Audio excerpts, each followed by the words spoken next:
Hi everyone, I'm Robbie Napoli, director of Luke's, and today I'm honored to be talking to renowned composer and conductor Paul Mealor.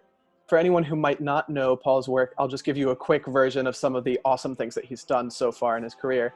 He's, first of all, one of the largest names in choral music today. He's won multiple awards and has been the first classical composer to hold #1 on both the classical and pop charts at the same time in 2011. Before that, in April of that year, he was shot into the international spotlight when his motet Ubi Caritas was performed at the royal wedding of Prince William and Kate Middleton. He's been voted the UK's favorite living composer by classic FM listeners and has written a number of pieces for royalty, top choirs, orchestras, and even TV shows and movies.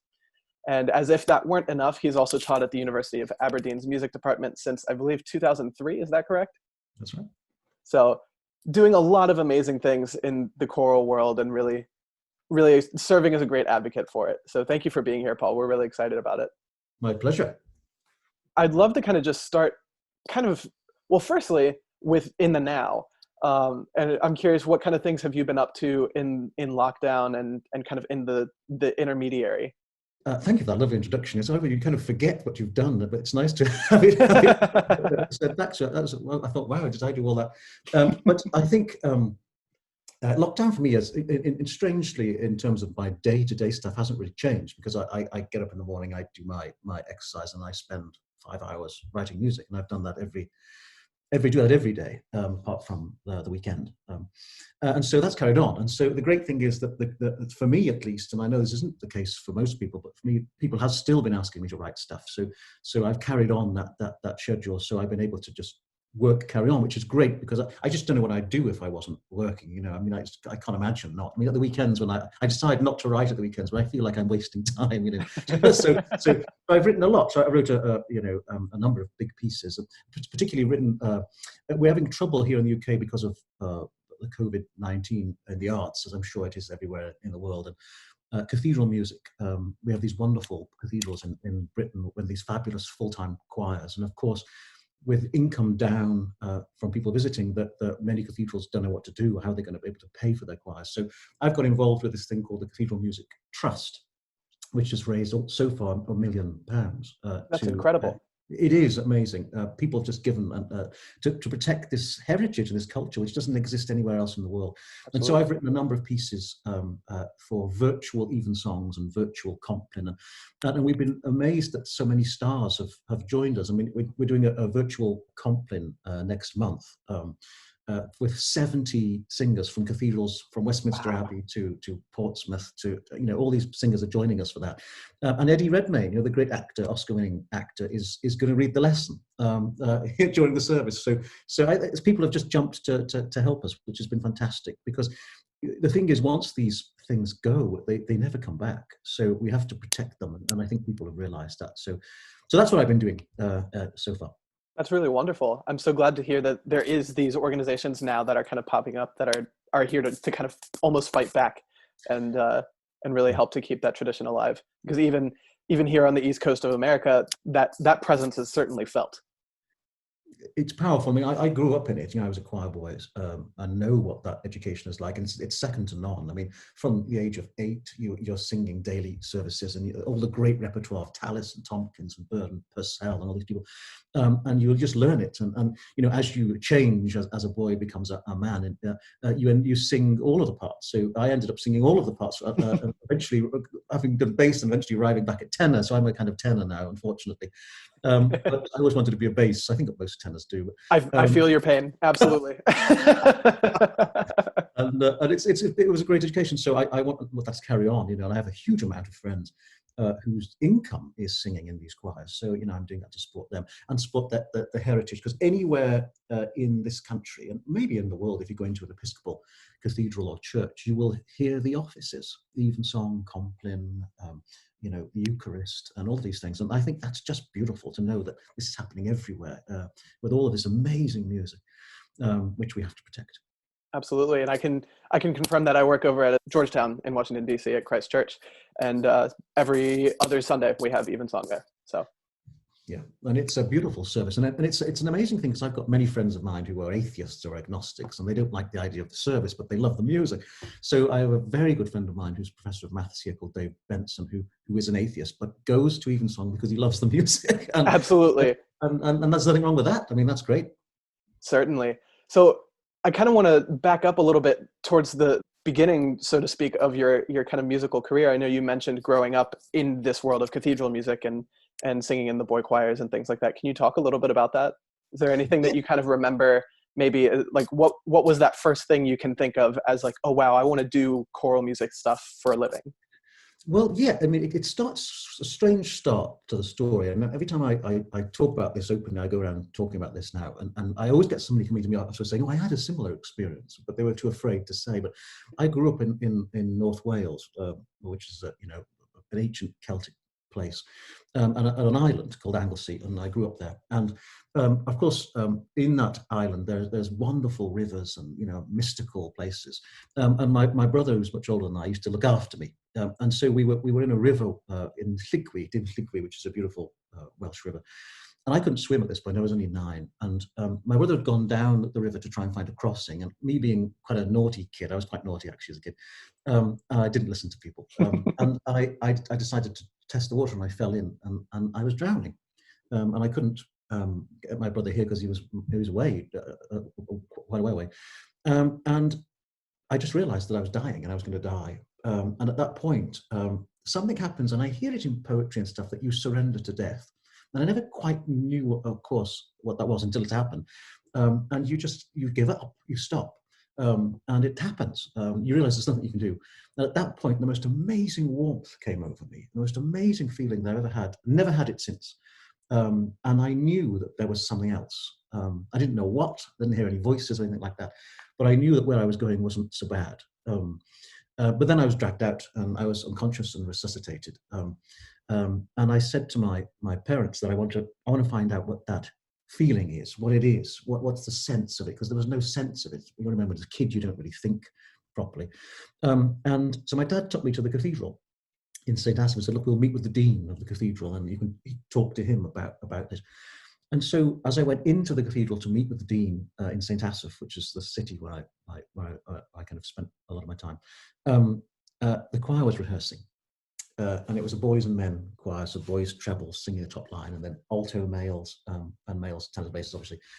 And they were singing CC, the Word is Incarnate by Orlando Gibbons, which has remained my absolute favourite piece, and What Sweeter Music by John Rutter. They were rehearsing those. Yeah. And, you know that piece, a stunning piece. And I just said to my dad, this is, I sense this is what I'm supposed to be doing. Music. Because I thought, is it the clergy that I'm being called to? Is there a vocation now? Well, the world's glad that I wasn't called to that vocation. And so when I met with the dean, and I said, I think I've had all my answers now. And he said, yeah, music gives you answers far better than I could have done. And I thought, that's wonderful. So anyway, I applied, and I was auditioned, and I got in. I don't know why, because I was terrible. But anyway, I got in. I think he took pity on me, the director of music. And yeah, so I then sang in the cathedral choir at St. Asaph all the way through, then right up until I left to go to university. And as I was saying, you sing all of the parts. So I sang treble for a number of years, and I sang that wonderful solo in Once in Royal David City. It's the David arrangement. So I did that, which everyone was proud of, and I didn't mess it up. And then I sang alto as I got older, and tenor and bass, and then eventually my voice settled on tenor just before I went off to university. And so I just had the most amazing experience, because you're in this ancient medieval building, which echoes in the resonance of history. All the people that have sung there before, their spirit is echoing in the space and in the stone. Every day we sang Evensong, and on Sunday there were 3 services. And the great friends that you make, because you're in it together, and yeah. And there's some funny moments as well, as we try and make up naughty words to the Christmas carols when you're a kid, it's like. And so, yeah, I got to say, it's the most magical experience. It was during that moment when I was singing in the choir that I met William Matthias, the great composer of choral music, as I'm sure you know his music. Absolutely. and he took me on as a composition student as a kid. He'd just retired, and he was looking for something to do. So I had weekly lessons with him at his house in Nybridge. That's just incredible. Oh, it's unbelievable. I mean, I didn't realize at the time, you take things for granted when you're a kid. Sure. It's only now, years after he's died, that I realized what I'd been taught. And quite often in teaching, you're a teacher yourself, so you know that it's not always in what's said to you, but it's what you learn in between that, which is often the best education. So just seeing him work and seeing him, his work ethic, he wrote a huge amount of music. And never stopped, and so this work ethic of composing every morning I now do myself, yeah, it's interesting that to learn as I did when I was a kid. So when I went to university, of course, I knew all this repertoire, and I'd studied harmony and counterpoint and orchestration, so I was way ahead of everybody. So it was good, and he never charged me any money for the lessons. That's amazing. Yeah, absolutely free. Yeah, and I saw him. He died in 1992. He was only 57. He had cancer and took him pretty quickly. But I saw him a few days before he died, and so he had a wonderful sense of humour, even up until the end. So a great influence on me. That's amazing. What an incredible story too. I mean, just getting to hear that kind of origin story is really, really great. Well, it's interesting. I was chatting on a radio show with a psychiatrist talking about how music affects the mind, that I told the story. And he, who also sings in the choir, actually said something to me which I hadn't realized, and that he said, in essence, all of your music is in search of warmth. And it is. And I thought, I hadn't thought about it, but it is. Every single piece I do is in search of that warmth that I experience and trying to create a warmth in sound. And it makes perfect sense, but I did it subconsciously. I wasn't even thinking about it, but I think I now think about it. And I think he was right. Absolutely. That's really cool. So one of the questions that I wanted to ask a little bit later, I think makes a lot of sense right now, talking about kind of the kind of signature Mealor sound, where I know plenty of people who can hear one of your pieces without looking at it and say, oh yeah, that's got to be Paul Mealor. And so I know that certainly has to play some role in what's created your sound. What are there any other kind of influences or things that have helped kind of curate that sound? Absolutely. Look, it's funny because I've never consciously set out to create a sound, I don't think if you talk to anybody, I don't think anybody does. I mean, the people that do fail, it's people, that's that old quote that anybody who wants to be a leader shouldn't be, so I never said, I just was attracted to certain sounds and certain melodies in the music that I listen to. And I want to write music that if I'm in the audience, it's the music that I want to hear. So, of course, there's a whole wave of composers who are writing amazingly beautiful music. And one of my greatest influences is Morten Lauridsen, of course, who is a dear friend of mine. I've become a mentor. I see him quite regularly, and he's such a sweet man. And so, of course, he was a huge influence. Vaughan Williams, a massive influence on me, and also Sibelius, which you maybe can't hear in the music, but the great Finnish composer Sibelius, who I adore his music. So I didn't set out to create a sound, but there are certain things that I kind of do and like. So because my family are from a kind of Polish-Russian origin, I grew up with the Russian Orthodox Church sound, and they have these enormously low basses. And so this heritage found its way in subconsciously. And so I quite often have the basses going ridiculously low. In fact, I'm in the Guinness Book of Records writing the piece with the lowest note. I remember that, yeah. Yeah, and that was just, I couldn't help myself. And so there are these enormously low notes, and a lot of choirs won't take these pieces on because they don't have the singers that can do it. And my publisher often says to me, "You'd sell much more music if you didn't do that." And I said, "Yeah, but I don't want choirs to sing it if they can't, if they can't do it, then they sing pieces by somebody else." So that's the sound that I'm after. And so yes, so for me, it starts with the bass, this fundamental sound, which is why I love Tenebrae, the choir, so much, because Nigel Short builds the choir like that. So he always has 3 times as many basses as anything else, and that gives it that rich, warm sound. Absolutely. And I just think they're probably one of the best choirs in the world, and I'm delighted that they've done a lot of my stuff over the years. But so start with the basses. I like to have the harmony gets tighter as it goes up. So added seconds and fourths and sevenths in the top, and then an open middle sound, is the kind of vocal orchestration that I love. And if it's sung right, it can be magical. And even minor seconds are so beautiful that they don't sound dissonant if they're done in the right way. Voice leading is something that I'm very conscious of doing.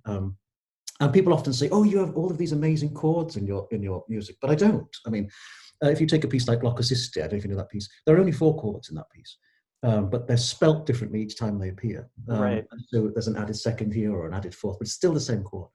Because I think the older I've got, I'm ancient now. As I creep towards death, I'm taking away stuff more and more. So it's getting simpler and simpler.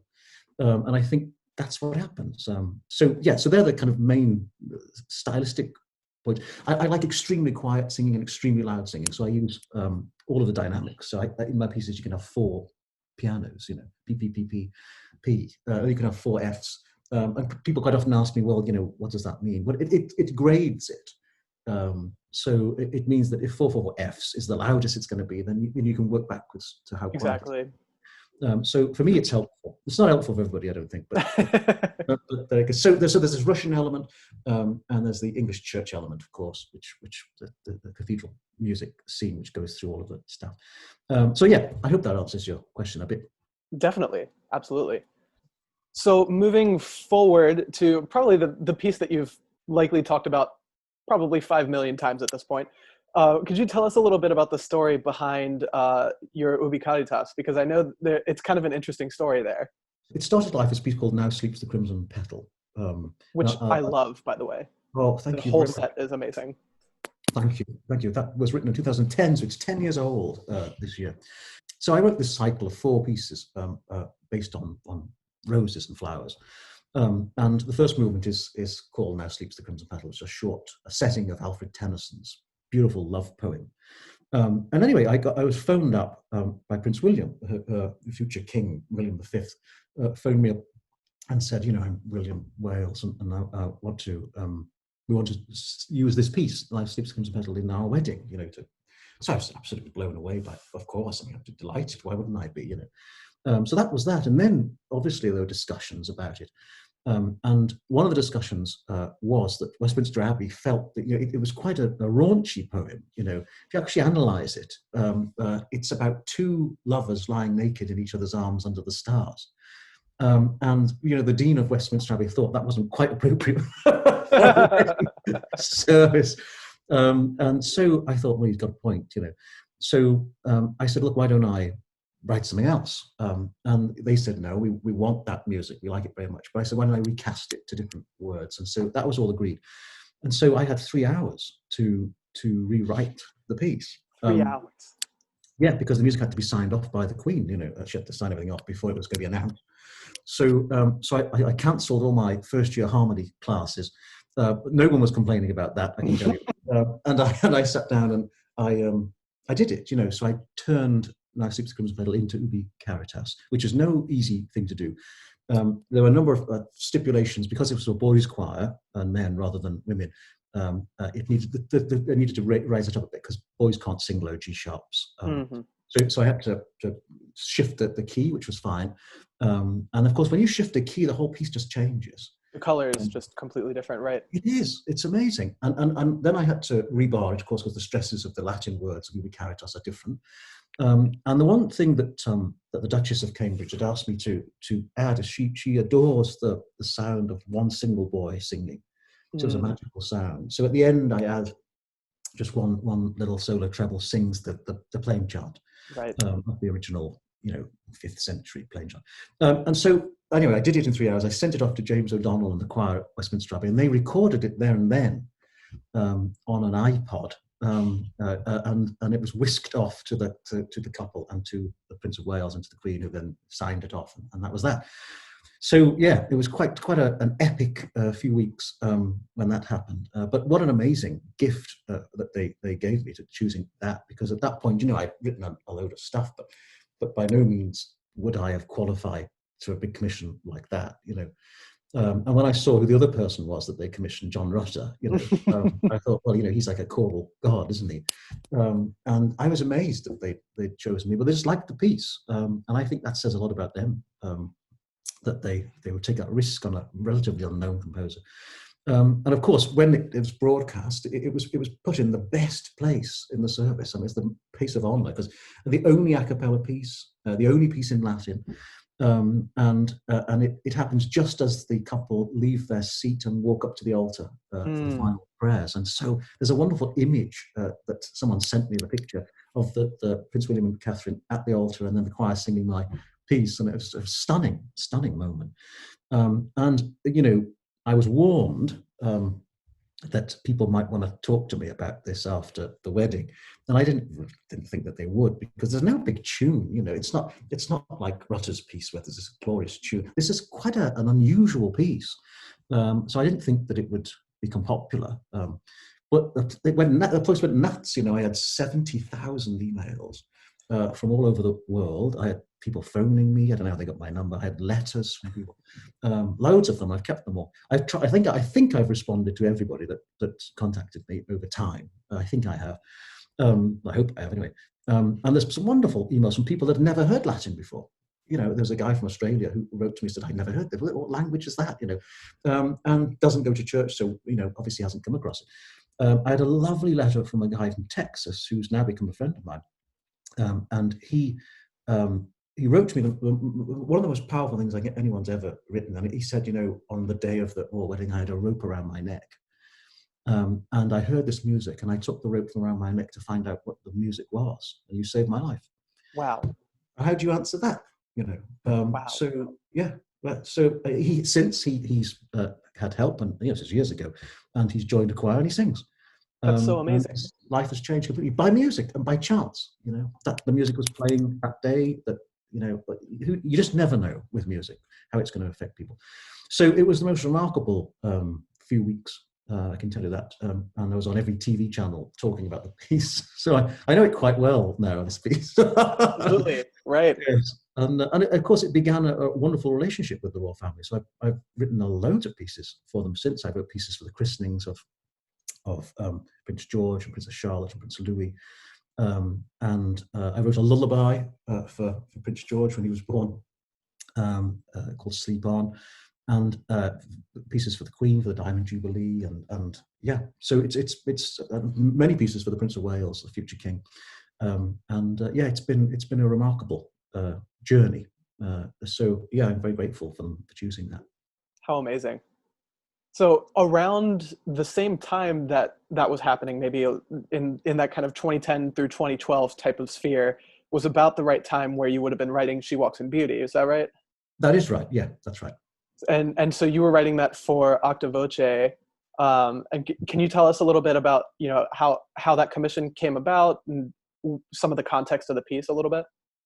Yeah, so Octavoce is a small, well, as the title says, 8 singers, small group here based in Scotland, that most of them are either ex-students of mine or no students of mine who've worked with me years ago, and they're run by a fabulous young tenor called Thomas Henderson, who is now a director.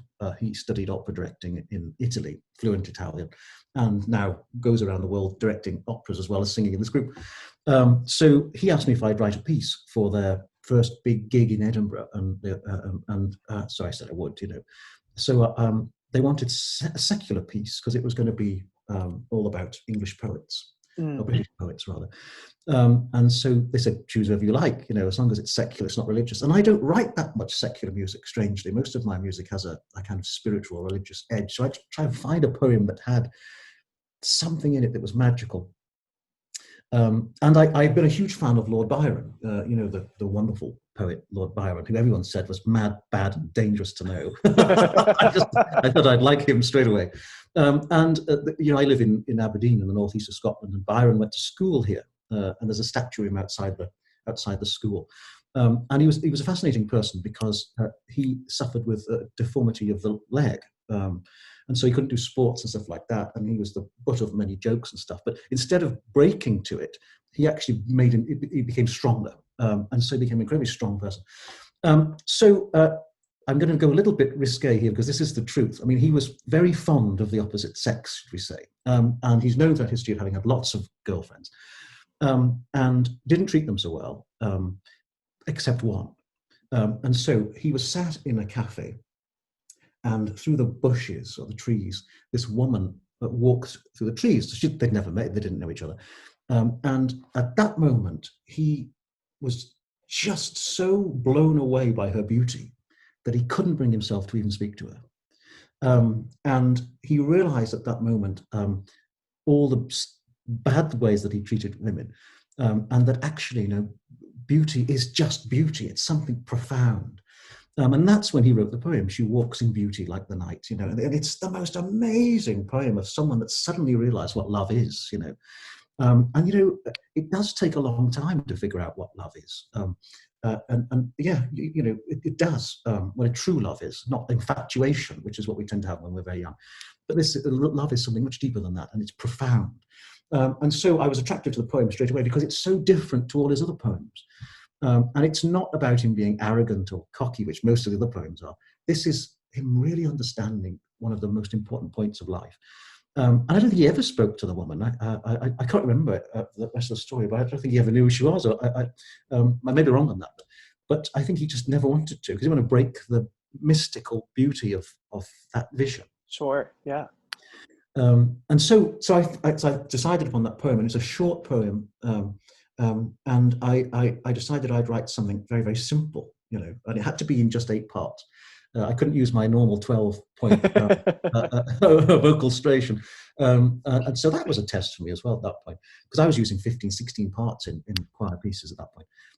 And so there's a whole loads of tests in that piece. And I just wanted 2 types of music, an A and a B, and nothing else. And that's all it is. It's two phrases that come back.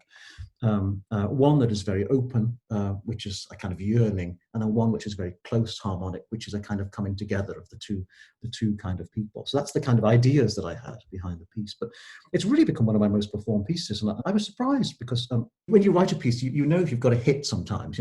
I did a setting of In the Bleak Winter, which I think you guys have performed. You have, because I think you have. Yes. Years ago, and so when I'd finished writing that, I knew I had a hit. So yeah, that's gone nuts and performed everywhere. But with this one, I didn't think I had. I thought, oh, it's a nice piece, but but then you just never know, and people really like it, and it gets done a lot, and I hear loads of recordings of it, and it generally always done well. So that's really nice. But I think it has just enough in it to test choirs, but not too much that it can't be achieved. Right. So. And it definitely, I have to agree with that. And that's a large part of why we ended up choosing it for our sort of virtual series with this, because it is something that, like you said, you kind of focus a lot on the voice leading. So it's not hard to sing on your own without the rest of the context. And it comes together pretty simply as well. So it's really nice to be able to have something like that that still sounds absolutely gorgeous that you can put together pretty simply. Thank you. Yeah, there are a couple of pieces that people have been doing of mine because it can be done. One of them was a little piece that I wrote called "If You Love Me," which is a little 2-minute piece which I wrote for boys' choir actually, but now it's being done by women's choirs. Great. And so that's another one of those really quite straightforward pieces that gets done a lot. And there's been loads of virtual versions of it, which I thought has been really nice. They don't tackle the Stabat Mater virtually, but they fair enough. I don't know how it'd be impossible.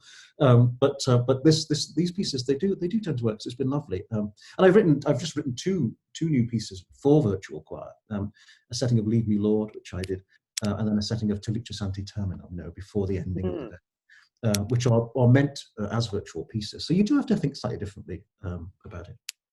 Yeah, I know one thing that I was talking about with a friend was how different it is from a conductor's standpoint doing virtual choirs and things like that, because with Luke's we do something a little bit weird, which is that because high tenors are always at a premium, I actually sing while I wave my hands in front of them.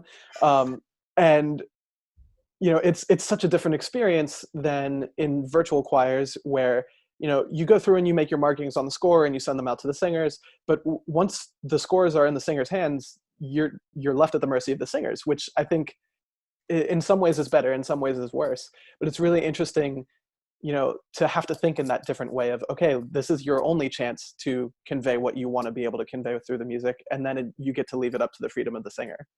Yeah, yeah. I can imagine. I mean, I haven't done any virtual conducting yet, but it'll start in September. So yeah, any advice would be greatly received. But yeah, so I think that yeah, it's my conductor friends say exactly what you've said. That there are some things that are quite liberating, but other things that are quite problematic. And I think as the technology gets better, the whole thing will become better. But I'm hoping that some antidote to this virus will be found pretty soon, so we can actually get back to singing properly. For sure. There's been a breakthrough in Oxford, so it's now gone to second trials, with something that really helps and stops people getting to the sickest stage. So that might be a start, a bright light in all of this. Definitely, definitely. So, in a complete shift of topic, one of the things that we like to do with Luke's is on all of our singer profiles on our website and all the interviews that we do, we'll always ask at least one or two weird questions. So Okay. here's my off the wall question for you. If all of the appliances in your kitchen came to life, which would they elect as their leader and why? Oh, that's an interesting one. That's a good one, isn't it? Well, the most overused one is the kettle. I'm a tea addict. I love tea.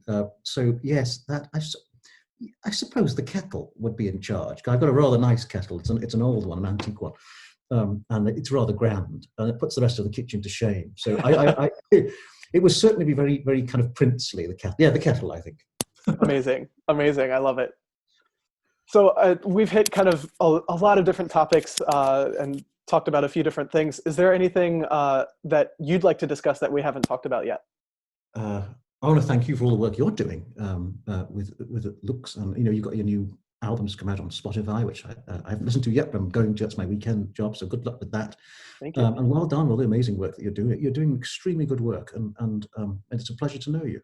Thank you so much. That means a lot. It really does.